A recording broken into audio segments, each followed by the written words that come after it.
Okay, guys, moving right along. Same progression. We're going to go from kneeling to that half kneel, and then from half kneel, we'll do some half kneel rocks.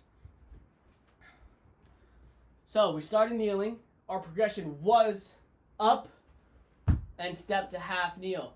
Once in this half kneel position, you can feel if you kick down into the ground with the right leg, with the down leg, and push through the foot of the step forward leg, you're going to start to feel a little bit more engagement. You'll feel yourself get taller. Now, if you think about squaring your hips, this is something we always hear cued. Well, a lot of us hear cued, but what does it really mean? So, a lot of times, let's see what's the best angle, we'll be kicked out, and that's power leakage. I'll show you from here. So, we're kicked out.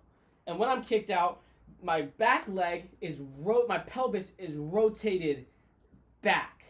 What we need to do is pull the pelvis back and forward to neutralize. So right now, my left hip is forward, my left hip, look at my elbow, and my right hip is back. As I pull knee to heel and heel to knee and get taller, my pelvis comes back into alignment. I feel a big stretch down my hip flexor as I lift out of my torso. And now I'm in alignment. Whereas before, I'm leaking power, hanging on tissue in the back. Add engagement, square the hips, and bring that hip forward. Let's see if you can see it from the side. So hips dropped in. You can see I'm trying to stick my booty out. From there, we're going to pull the hips forward and come into alignment.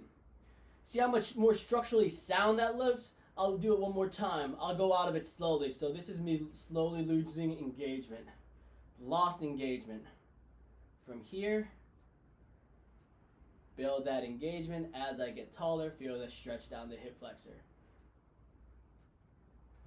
Moving on, we're going to maintain that as much as possible. So that is plank from shoulder to knee, right?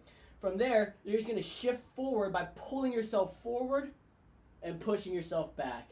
Pull yourself forward, push yourself back. Notice I'm not changing anything. I'm not going into a big back bend. I'm not trying to be flowy. Foundational first and then flowy. So find your structure, hinge forward, so let that guy come forward, and then push yourself back. Same thing if you had your hands overhead. You're going to find that structure forward and then back. And then after you can do that, that is foundational. Then you can move into crescents where you're bending your back. So from there, you'll find that structure, lift out, and then just get a little bend. So this is as much of a crescent as I need. If I go further, I'm dipping into that back. Just want to give that little plug there. Make sure you're not back bending too deep, not back bending too soon. Being self-aware of the trunk, the full trunk, back to front.